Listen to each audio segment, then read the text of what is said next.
Hi friends, welcome to the Shits and Gigs podcast where we keep the vibe high, the humor gets raunchy, and things get spicy when we talk about food. I'm your host Meg Davis, and I'm here with my friend Eric Weslowski. He is an OG Cranston, citizen, I guess you could say. OG, Cranstonite, right. Cranstonite. Eastern Cranston. Yeah, I snagged him while I was in town. We were going to be doing this next month, but figured while you're in person, might as well do it in-house. And he's been in Oahu, is that how you say it? Yeah. Oahu, Hawaii for 8 years now. Yeah, just over 8 years now. Totally different lifestyle if you're familiar with Cranston.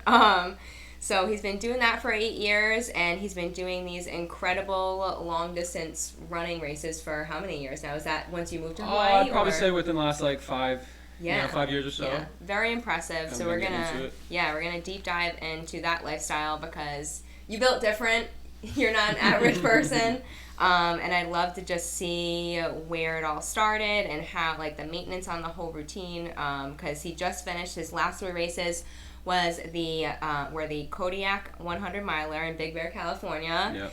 The delicious how do we say that? Delicious Dolomiti. 43K, which is essentially about 27 miles. Yeah, it's like a mountain marathon. Okay. And then the Grand Trail of, I'm going to let you pronounce that one too. Grand Trail Courmayeur. Courmayeur. The GTC. So cool. Another one in Italy, 100K, which is essentially about 62 miles. Yeah, about 62 miles. Impressive. Yeah. Don't know how. It ended up being closer to 70, give or take. But yeah, that was a. Yeah, and the elevations looked pretty crazy for those couple. Especially those 2 in Italy, they're in the Alps, so they're up in northern Italy. So it's true mountain running. Wow. It's not just you're running along these trails. Yeah. You're going up and over some I gnarly saw you were terrain. in tunnels. And Yeah. That was so cool. Yeah, no, there was it's a cool way to see the world. That's wild. It's a cool way to see the world. Well, definitely, or actually, do we want to dive into those 3 races quick? Which one was your favorite out of those 3, I guess? It would definitely be GTC, the Grand Trail Courmayeur. That was basically my reason to go to Europe and head out to Italy and kind of experience this new world of ultra trail running, because out there they really take it serious. It's cool, it's fun here, people are into it, but they've been doing this mountain sports out there, a lot of these people since they were children. Wow. So they seemed like well preserved trails, marked and everything. Very much so, but we're very well maintained and everything like that, because that's what people do out there. They're out there hiking and running and skiing and biking, that is the lifestyle over here. Here it's I like to do that, but it's not it's a hobby. It's a hobby. It's not what you do every day, Right. So it was cool to engulf myself in that lifestyle and kind of see what's what on that side of the world. Yeah. Where they take this stuff so seriously. Yeah, that's so interesting. And when did you discover the European trail route? I was introduced to it with one of my really good friends, Brian Weiland from Oahu. Yeah. Met up with him years ago, just being competitive runners on island, and we'd go head to head on Strava segments and different races, the local races there and stuff. And he did a race out there last year in Switzerland, Swiss Peaks, just similar terrain, just mind blown by this stuff. And he's like, "This is another world out here. You have to experience this." So when he found out about this race, Grand Trail Courmayeur, he was like, "We're doing this. I'm not taking no for an answer. I need you to come with me." And he didn't take much convincing. Right. Didn't take much convincing. I mean, you were already kind of knees deep into the trail running. Oh, so yeah, might as well go all the way. Yeah, no, for sure. I love it. All right, let's warm things up and just dive into how did we get here? How do you go from just being a Cranstonite to running 50 plus miles for these crazy races? I never really did much running growing up. I was always I was an active kid. Played ball sports, football, hockey, whatever it was, baseball and stuff. Actually, I think the first time I ever heard your name was we were at Bill and Roxanne's house going through family tapes, and you and Josh were throwing football. chairs at each other or something, wrestling in the backyard. Me and your husband used to beat the shit out of each other for sure. We had a lot of fun. Yeah. That was where my athletic base. Playing football in the backyard. We can thank Josh for his trail. Yeah, no, for sure. Yeah, but I was always kind of active, but, I never really, dove into sports. I was never, the most gifted athlete or, the fastest or the strongest or the smartest. I was always, I always consider myself gritty. I played football in high school, and I was, 170-pound offensive lineman. So, I wasn't moving people, but I was a scrappy little dude that, I'll get under your shoulder pads and pop it right up into your neck and say, bring it on, Right. Give so it your all. I did kind of pride myself in that grit, so I feel like you know, that's where I get some of that grittiness from when it comes to the longer distance ultras and stuff. Right, that's so cool. Yeah. And what was like the first major race that you ever prepped for? Well, it probably, when I moved to Oahu, I kind of came across like the Spartan races and stuff like that. Yeah. So that was kind of like my first introduction to like anything sort of like competitive in that nature. Yeah. So you know, that's a Spartan race, just obstacle race. You know, you have monkey bars and you carry heavy, you go through the mud and the heavy bags, sandbags and all that stuff.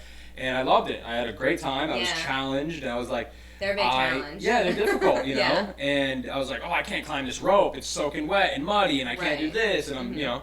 And then you're like, oh, like you figure out when you're doing these things the solution on how to get better at them. Right. And that's why I like doing these things and getting my ass kicked at them, because when you do that, you figure out the solution. Right, areas of improvement for sure. Yeah. So that's kind of where that originated from, doing couple of Spartan races in Hawaii. Yeah, I love that. Liked it, wanted to find the more challenging one. I found the more challenging, you know, they have 50K distance. Wow. And then I'd say like my kind of first big one was they had a 24-hour event they did in Telluride, Colorado. Okay. So I was like an overnight 24-hour race in the mountains there. Like it was like a 10K loop on a ski resort, and this was you know, this was several years ago. Yeah. And I did really well. It was like COVID years, so not a lot of people came, but I was technically 7th in the world for that event. You Impressive. know? They had some international competition, but it wasn't anything like, you know, to write home about. You know. Right. Right. But I was like, wow. This is cool. This is cool. This is hard, you know? I'm really good at this. Potentially, like, I could be, like, really great at it, you know? And it's just enjoyable. Yeah. You know? And then, you know, kind of got out of the Spartan races because they're very restricted on what you can and can't do. And I like the exploration part of it now. Yeah. Where I'm seeing new areas and seeing new things and reaching new heights. Yeah. And, you know, it's kind of all over the world. Yeah, trying to. Personally, like, you know, I think it's the best way to see the world. Right, yeah. You know, you build a body that you can, on any given day, oh, look at that peak up there. I'm going to go see what's on the other side of that. Yeah. And you can do it as a training run, I love or, that. you know, adventure, and, you know, like traveling the world on my own 2 feet. Yeah, that's awesome. And I love that you just mentioned, you prioritize just building a body that can handle it. Because even for me, postpartum, like, I was that person pre-baby that would work out 6 to 7 days a week, like 30 minutes to an hour every single day. And then you have a baby, and like for me personally, with coverage and stuff, it just wasn't an ideal thing anymore. Yeah, routine comes out of play. And, right. You know, So then I finally got rooted in just like doing a morning anchor, where I just do things more so to like build the body that I want functionally. So I do like some band work and stuff for like my lower back and core, and then I do push-ups, and then I started doing headstands, interestingly enough, just because I was missing that like mental release. Sure. For my routine, or like the workout sense, and you can't really think about anything else other than breathing and being in tune with yourself when you're on your head. So I was like, why not do that for a minute a day? Definitely puts you in the moment. Right, yeah. So I'm all about that, which is being intentional with how you show up for your body, because then like your experience is limitless. Well, when you're doing those non-negotiables, and then you get presented with an opportunity like, hey, let's go hike this hill, or let's go climb this mountain, or let's go carry every single grocery in. You know, when you got to do these, you know, basic day-to-day things, and you're like, I never want to be the person to say, oh, no, I can't do that. Right. Yeah, no, because I can do whatever the hell I want. Right. Because I built a body that has been able to, you know, I take care of my body in a way that, I can do that. Right, and I'm not going to, like, take away from my life experiences just because I can't do that. Right, exactly, yeah. I've been really trying to dive into that with my one-on-one clients, and just like for myself this past year, is like we're for the most part in complete control of our human experience, to the degree where like you have control of like what's going in your mouth and like how you're showing up for your body every day, no matter how busy you are. There's time in the day to prioritize yourself. Oh no, 100%. Yeah. You're the most important person in your life, so if you don't prioritize yourself, nobody else will. Yeah, you only got one round in this skin suit, so you gotta make it work. Make it fun. Yeah, right. So what is the training like when you're doing these like intense, it seems like you're kind of rotating these crazy high mileage things, maybe in preparation for each other? Or? Sure. Yeah. You know, it's a lot of time outdoors. Yeah. It's a lot of time just exploring the world, and as simple as it is, just staying active. You know, if you're looking at, there's so many different ways of training and things like that, but I like to keep the easy. It's important to do, when you're doing these long distance events, not everything can be super hard. You got to have a lot of time on feet, a lot of easy days out there where you're spending, you know, an hour, 2, 3, 4, 5 hours out there just moving your body. Okay. And with no necessary goal, but other than, you know, developing that aerobic engine so you can move efficiently. Right. So if you're if I'm moving at a decent clip, the more I'm doing it, the easier and easier and easier it's going to feel Right. as I'm preparing for it. Yeah. It's important to do those hard efforts, those hard sprint, those hard tempo threshold efforts, but there's no way to duplicate your aerobic engine, and that's what's going to sustain you in these longer events. Right. It's going to make the hard stuff feel easier, and it's just going to make you more efficient as you're. Right. Do you feel like those hard pushes are more so just for increasing endurance? Or potentially, yeah. I think those strides or tempo work and things like that, they will make you faster, and they do clean up your strides and they do clean up your form. One thing I'm big on is like hill sprints, because you can't run bad uphill. Yeah. Like you have to be in the pocket. You're not going to be flailing all over the place. Right. And if you're getting really good at these short bursts and during a long event, you're taking 50 to 100,000 steps. If you have every one of those steps a little bit better, you're going to be moving that much further, that much faster, that much more efficient during these things. So it's about doing it all. It is about a lot of time outdoors, but it's all about big time is about keeping the body healthy. Because you're doing so much, sometimes people think more is better, and I see guys that are doing absurd mileage and then they can't stay healthy and they're wondering why their hips busted, and I think it's about finding that fine line. That's something I found this summer. I took the summer off and traveled through Europe and was basically just doing too much because I had all the time in the world. I was like, I can just do 100-mile weeks. Let me do the Tour de Mont Blanc one day and then have a 140-mile week, and then you realize then you realize your body's not gonna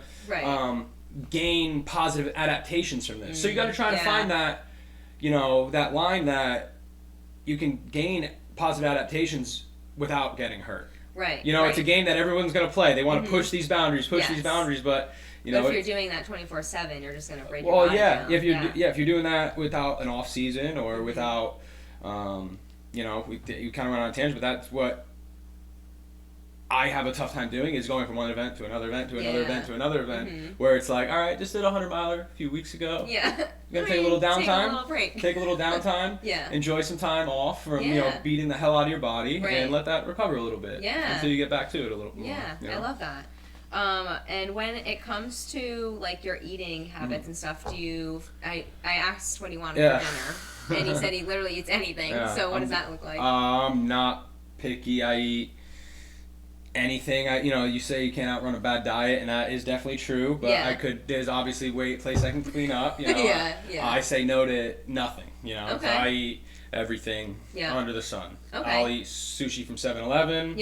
I'll eat not the safest good. Choice. Oh, it's delicious. You come to Oahu and you get some. Oahu, I'm sure. You get some decent spam musubis or these ahi nori rolls. That's clean eating. Yeah, I mean that sounds amazing. But no, I'm not picky. I'll put anything. Yeah. Do you typically, not that it doesn't seem like you're tracking by any means, but do you have like 3 solid meals a day, or do you at least be mindful of like how much you're consuming? All over the place. You're all over the place. Kind of all over the place. I like to if I'm doing easy days in the morning, I like to run fasted.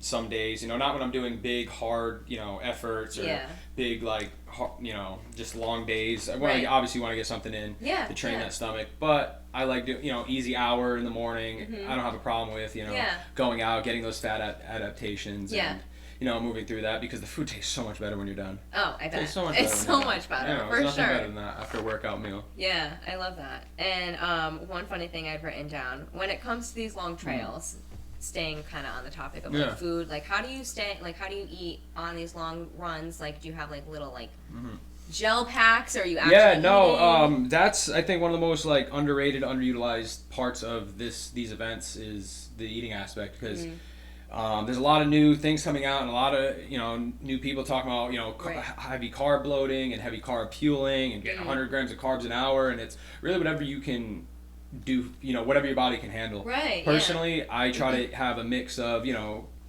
goo gels, whatever kind of gels you can consume, gummies. I like Scratch, Tailwind, different drink mixes. I'm not affiliated with anything, but I always have a good time with Scratch Hyper Carb, where it's like just a drink mix. You know what I mean? Powdered drink mix. You mix in your bottles, mix with water, and you know you can put down 300 calories in a bottle. It's not a lot like sloshing around either. Yeah, you're not drinking it. Solids and stuff. Yeah, so it's like you're trying to get.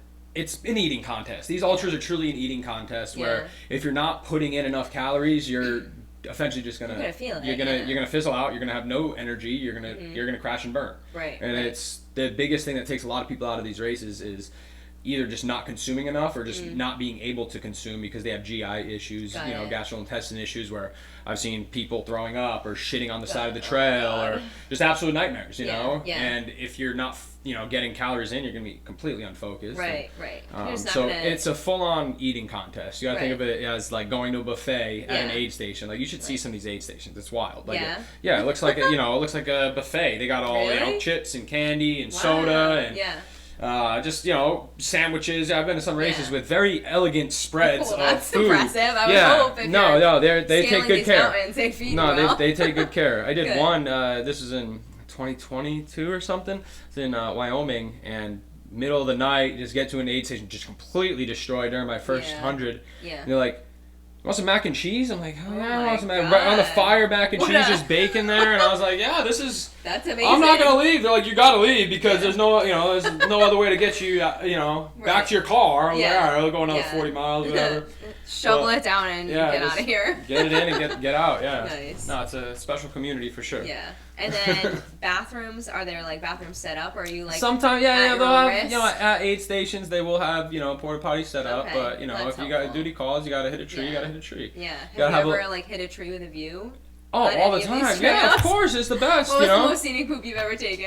Probably Maui. I was doing a FKT on Maui. Yeah. And there was a porta potty actually set up in Haleakala crater, like in the volcano. Really? There was a porta potty set up, and kind of looking out over this like vast volcano. That was pretty cool. That's pretty cool. That was pretty nice. Yeah, I love it. It was a good poop. Yeah. It was a watery one, but whatever. Next question. Get used to it. I do as part of my morning anchor. I do like a 30-second squat hold. I'm like, this is good prep if I ever am ambitious and want to go on a trail run one day. Yeah, it's Code Brown. Duty calls you. You gotta take care of it. Gotta be ready. You gotta also take up that like mental space. Yeah. As far as the mental capacity goes for these things, how much of it is like a mental game, you think? Yeah. These are pretty long distances, and I know there are other runners, but how often are you even with runners on the trail? Or are you more so solo? Definitely depends on the race. I've done some races where I spent a lot of time with people. I've done races where I've spent no time with people. So it definitely depends on the event you're doing.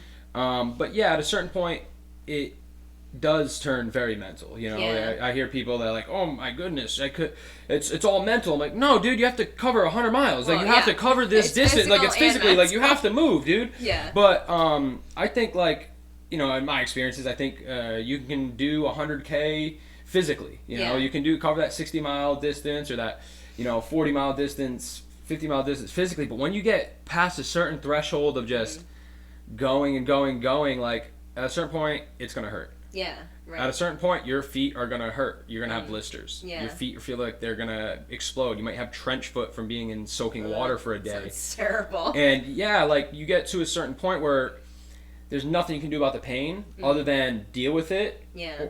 And do your best to tune it out because it's not going anywhere. Right, so you can reach this threshold pain tolerance, but once it gets to that point, it's not gonna get worse. Right. So you have to be able to know that pain is going to come and figure out how to deal with it. Yeah, like coping mechanisms and stuff. Essentially, like your why. Why are you out here and things like that, your mantra.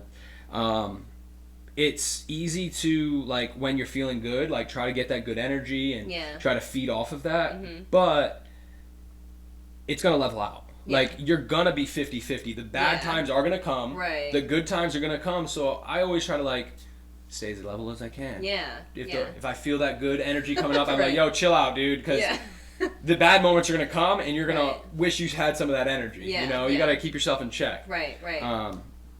Because the bad times aren't going to last. Yeah. They will end. Right, everything's temporary. Just know they will end. Everything's temporary, no matter what you're dealing with. Yeah. That's definitely something I've been trying to stay tuned into, because this year has just been chaos. Get it. I get it. Yeah, so it's just knowing no matter what you're going through, whether it be a 100-mile run or just anything in life, like everything's temporary, good and bad too. So you also have to like kind of deal with that. So what is like your day-to-day lifestyle as far as like your routine goes? For work, I work in the restaurant industry Okay. in Honolulu. Work right Waikiki, so I work as like Nice. a bartender. Love that. Most nights, so I got most of my days free. So Cool. usually not the earliest riser. Yeah. I get it when I get up, and Yep. my training will consist of, usually 5 to 6 days a week of running, Okay. varying in distances and intensities, and then Yeah. a couple days a week in the gym. So I'm trying to do strength training a couple times a week between heavier weights and mobility stuff. Okay. But also a lot of time out moving, Yeah. keeping that aerobic engine tuned. So, Yeah. outside of training, outside of work, I go out. I Yeah. have fun. Good. I have friends. We hang out. I like to, do runs with my friends and stuff like Yeah, that. right. So it's a good way to, get the group together, Yeah. things like that. And just, be out there with the boys. Yeah, Like, that's the best. the I boys. like to be I out there love it. solo, but Yeah. it's nice when you get the group together, get Right. the boys, and enjoy the outdoors That's together. so fun. Yeah. How many people do you have like in your tight knit group? I got Oahu, we got a hell of a trail running scene out there. That's so cool. there's a lot of people that got me into the scene, some OGs that have done hurt and stuff like that. And people that I've looked up to that have got awesome. me into this sport and got Right. me hungry for the sport and kind of showed me the way a little bit. Yeah. So we got a great crew out there. Like we That's got a lot cool. of great athletes that push me and make me want to be better. Right. And it's always nice to surround yourself with, or they always say like you're the top 5 people that you hang around with. So And if you're around a bunch of savages, you're gonna be a savage. Right. That's Yeah, right. That's it. I love it. So you answered my question already. You're not technically like a full-time runner because you do work in the restaurant business correct. as well. Did I see you're potentially starting to coach some people also? Yeah, no, I've been doing coaching on the side as well for Good. the last few years. Might as well. You've been doing it so many years yourself. Well, I just love talking about this stuff. Yeah. I could do this all day. This is what I enjoy to do. Yeah. Like I don't get paid to run. Right. I want to run because I enjoy seeing the world. Like I Yeah. enjoy becoming the best version of myself and Mm-hmm. helping other people become the best version of themselves as Yeah, well. yeah. Like I got no secrets. Like I've helped people that I'm competing against because Yeah. I want to see them be the best version of themselves because I Right. want to beat the best version of Yeah, themselves. right, right. Like I'm a competitive dude through and Yeah, through. that's Some of awesome. my some of my best friends are people I compete with at races all the time. Yeah. Brian, I'm gonna catch your finish video, buddy. Oh, shoot. Every Oh, time. taking every time, shots. Every time. I love it. And it's just it's the love that we feed off of each other. Yeah. It's good energy. It's a group of a bunch of crazy misfits that Yeah. want to be lost in the woods. I love and it. Yeah, I was push just each- gonna ask, or push one of each my other. one of my questions was like, what do you have in common? Because like we already mentioned, you're not average, obviously. Yeah. I don't think it's anything special. Like, truthfully, I don't think Yeah. it's like we're not out here dunking a basketball. We're Yeah. out here walking up hills and eating Right. snacks, Yeah. So it's I like, love it's that. a very not glorious sport, Yeah. I finished events and there's like 4 people at the finish line. They're like, yeah, way to go, bro. I'm like, Yeah. yeah, thanks, dude. I just won the fucking race. You Right. know, like nobody gives a shit. Like, Is there any truthfully, clapping? yeah, nobody cares. Work harder. Like Yeah. it's a very much that mindset where it's Right. like I'm not doing this for the glory. I'm not getting paid for this. I'm doing Yeah, this because just like I want to see myself prevail and I want to see Right. myself do cool things. I want to see as much of the world as I can Yeah, because we're only yeah. here for so long. Right, And I absolutely. think people in this sport we see more than anybody will. I can like, imagine. Point blank. Yeah. Because we can do X amount of miles a week or a Right. day, and we can go Yeah. see these cool things when certain people are like, oh, I'm planning for this hike for 3 weeks. Yeah. And I'm like, dude, I did that in like 4 days. Yeah. We just did the whole thing on, Right. very little planning. Yeah, right. know? And kind of like that, I feel like you naturally have that, ambitious is the word, impromptu, like you're kind of just like, Going with the flow a little bit. Yeah, No, going I with think the that's just kind of much as my beating my own drum, Yeah, I like, right. personally, I'm unapologetically myself. yeah. At all times. Yeah, I've been leaning into that, especially like postpartum, just Mm-hmm. because I don't know. I feel like I'm definitely like a recovering people pleaser when Yeah. it comes to certain things, and the more and more I just like have continued to prioritize myself and not be selfish in that way, but like it's kind of that like airplane mentality, like put your mask on first before you like help everyone else. Yeah, It's gotta take just care how of it yourself. is. Yeah, right. Gotta fill your own cup before you fill others, Yeah, and I truly feel like unless you're like completely whole and complete with yourself, you're not genuinely giving to other people. That's very well said. For sure. For Yeah. sure. I definitely agree. Yeah. What was your all-time favorite race and why? I mean, there's so many. No, yeah, I've done a few. I haven't not like a ton, Yeah. But By far the Hurt 100. Yeah, I did that, 23? Okay. January of 23, and that was just what got me into running. And that was 100 miles? That was a 100-miler they do in Honolulu on the, the Tantalus Trail system, and it's a pretty well-known 100. It's one of the OG, 100-milers that they do out there, and it's one of those, special ones that kind of got me into the sport, because I grew up on these trails, I saw them. It's kind of what got me excited to do this sport, and I saw all my friends do it, and I said I could do that too, and it was definitely my most enjoyable one. That's awesome. And do you find now that you've been kind of exploring lots of different high mileage races that you see a lot of the same people, or? Well, yeah, no, it's funny. You will recognize people, and people recognize you. So this summer, I had a guy come up to me. This was in Italy, in Cormier, Italy, up in the Alps, and he comes up to me and goes, "Hey, 22, did you race Bighorn 100?" I'm like, "Are you fucking kidding me, dude? Are you what?" I couldn't even fathom. I was like, "Yeah." He goes, "Yeah, I recognize you, Eric, right?" I'm like, "Okay." I'm 7,000-8,000 miles away from my home, and not even in the United States, and I have this random dude from Oregon recognize me in Italy, and it just struck me that how tight knit this community is, and how these people come all over and are very like-minded and just want to see the coolest shit, and again push themselves to new limits, and you'll see a lot of people at the same races, and that was just one example that just blew my mind, and how so cool. small this community is of people doing this crazy shit. Yeah, well, I mean, there's only going to be a small elite amount of people, I think, in the world that would be capable of doing it because they're pushing themselves to that degree. Sure. But also that are motivated enough to want to continuously do it. Yeah, so that's pretty cool that you get to see a lot of the same faces. No, it's cool. It's interesting, especially just and then you become friends with them. You keep up with their training. You're like, "Oh, what race are you doing next?" "Oh, I did that one." You give them tips, and it's like, "Oh, okay, good to know." And, right. It's just it's a very welcoming community. Yeah, for sure. And I know you already mentioned that Strava. Is it an app? Yeah, because I know one of our close friends, Greg. He might have touched base with you online a couple of times. Yeah. He just did a 100-miler locally, and he uses that all the time. Yeah. So is that worldwide? Anyone can download it? It's a big deal. Yeah. It's a really big deal. And so it's just like Instagram for runners. All it is it just tracks your training, it tracks your mileage and your routes that you run and stuff like that. That's cool. It can be competitive, of course, because it shows how fast everyone has done these segments, they call them, in this trail, this section of trail, up the trail, down, whatever it is. Yeah. So I like it just to track training, to track progress. Right. It's just like your own little, training guide. If you will. That's so cool. I love that.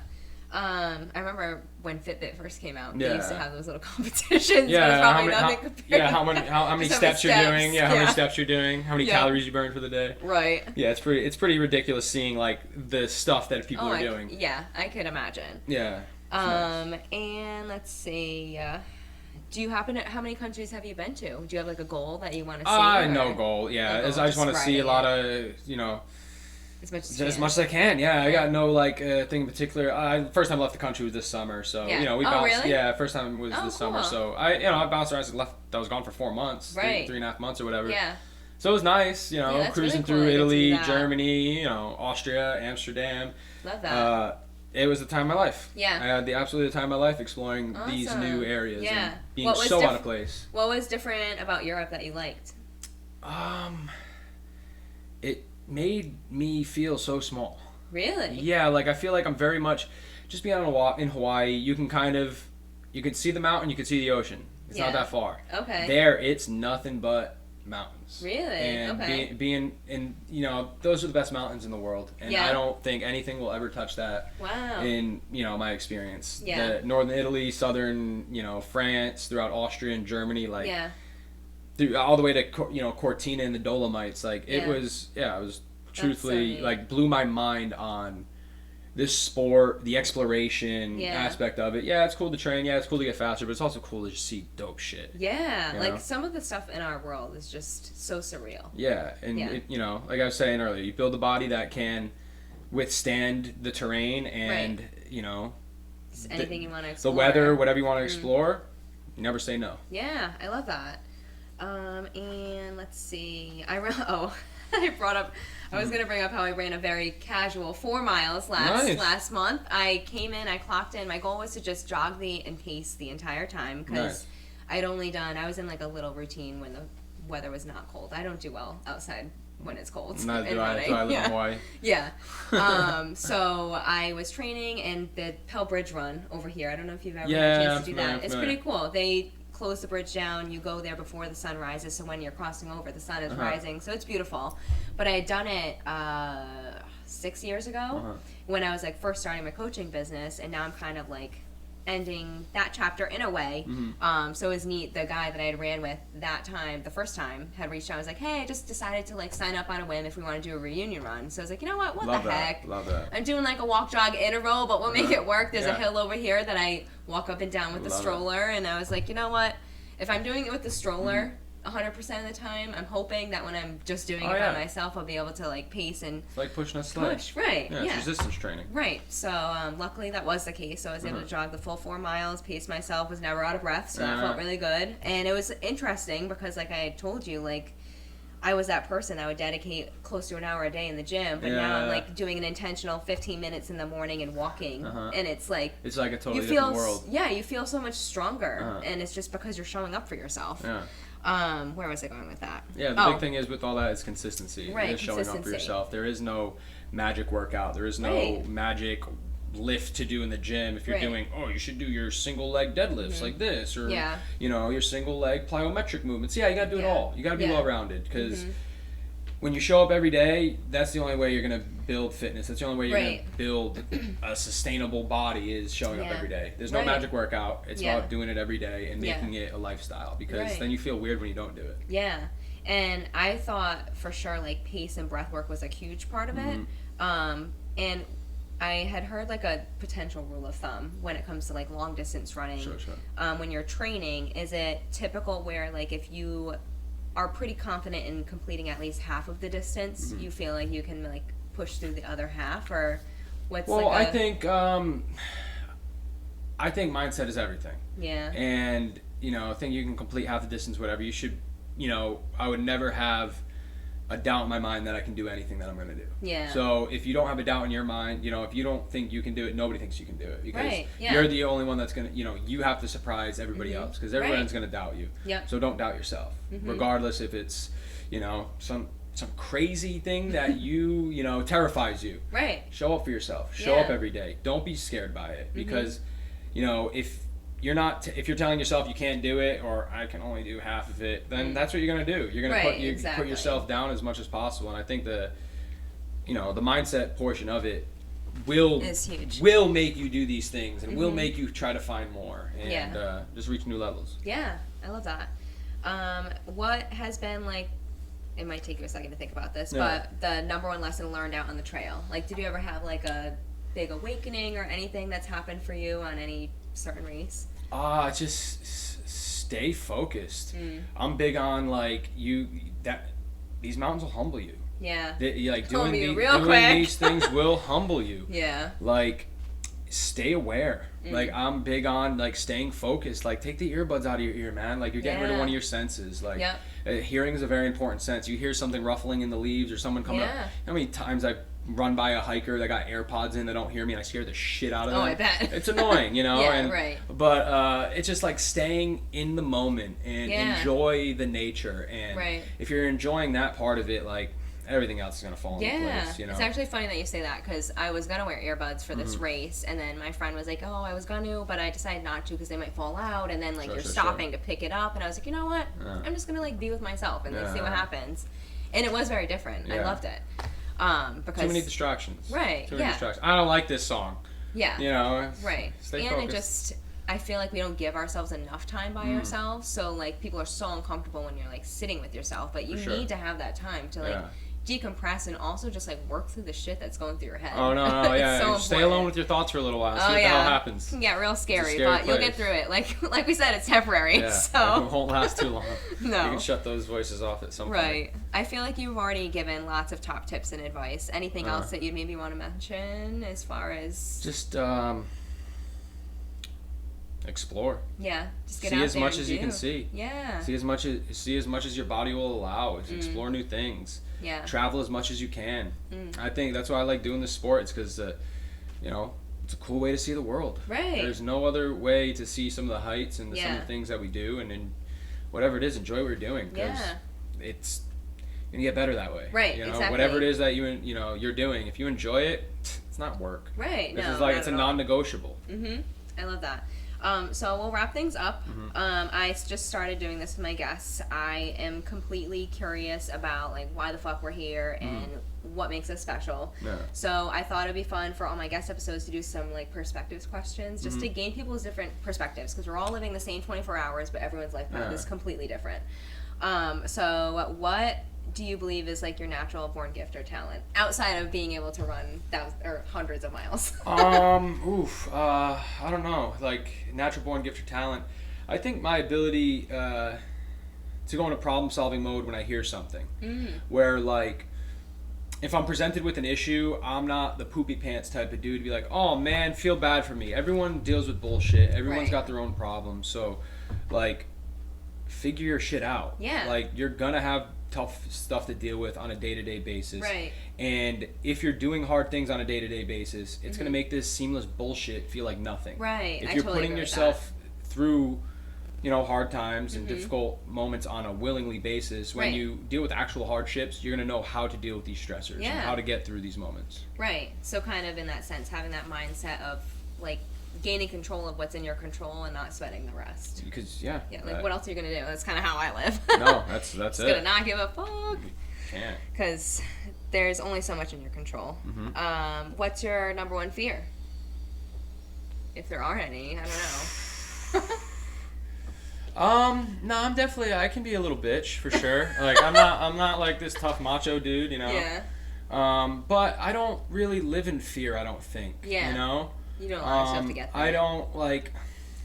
Some people are like, that's such a bad neighborhood. I'm like, what's gonna happen? Like, was somebody gonna kill me? No, somebody's not gonna kill me. Like, I don't really live in fear. You know, sometimes sure I'm afraid of some of the, areas I'm on, but it's about slowing down and control, like taking control of your situations on any given moment, any given piece in time.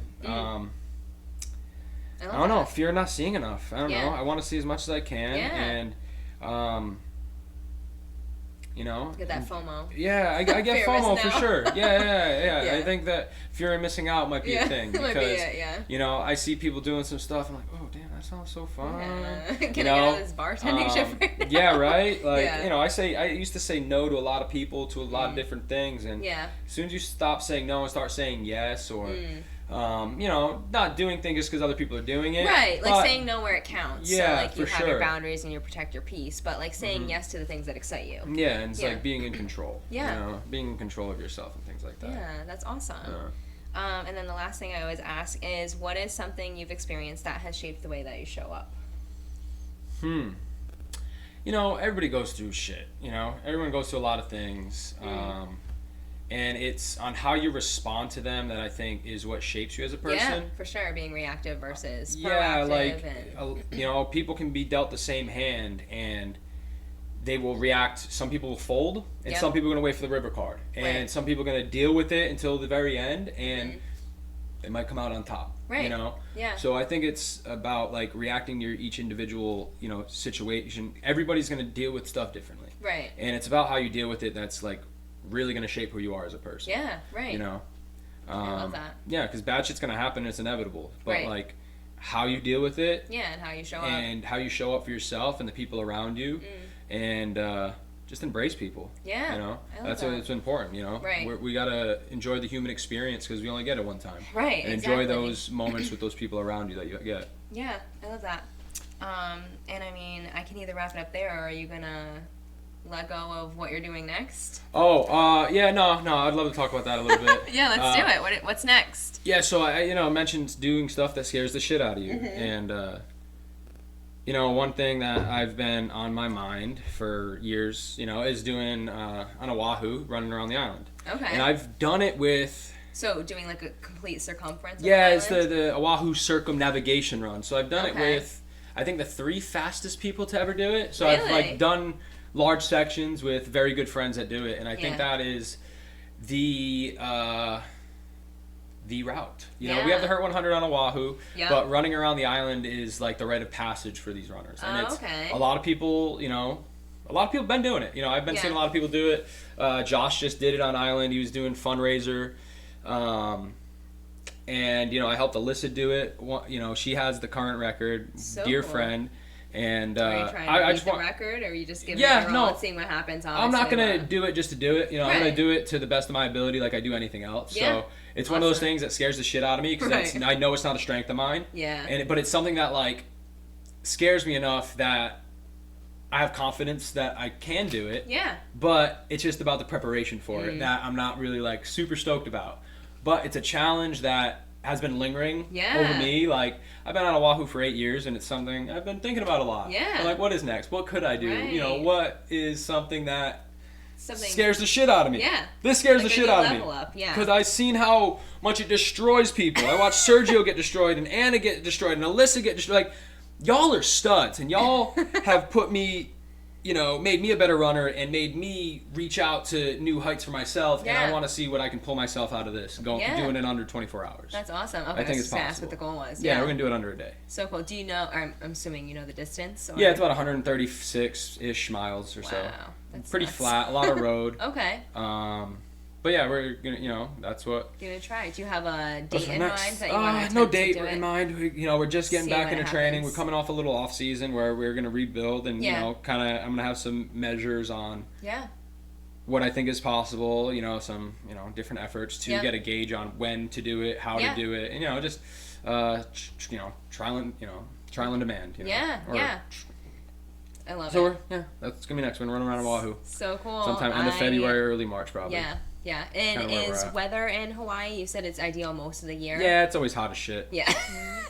It's always hot as shit, so it's going to be a lot of heat adaptations, doing sauna sessions, and, you know, being able to be heat adapted as well as, you know, being able to be fast as shit. Right, that's right. Well, cheers. We're drinking water again. You're not supposed to cheers with water. No, it's bad luck. All right, then we won't. He's a bartender, so we're going to follow the rules. We're going to take a tequila shot. We got that. We can make that happen. Thanks again for popping in. He was just in town for a wedding, so I'm so glad we were able to pull this off. Yeah, I'm glad I can cruise through cheers to you and all the big things that you're doing. Thanks, man. Thank you.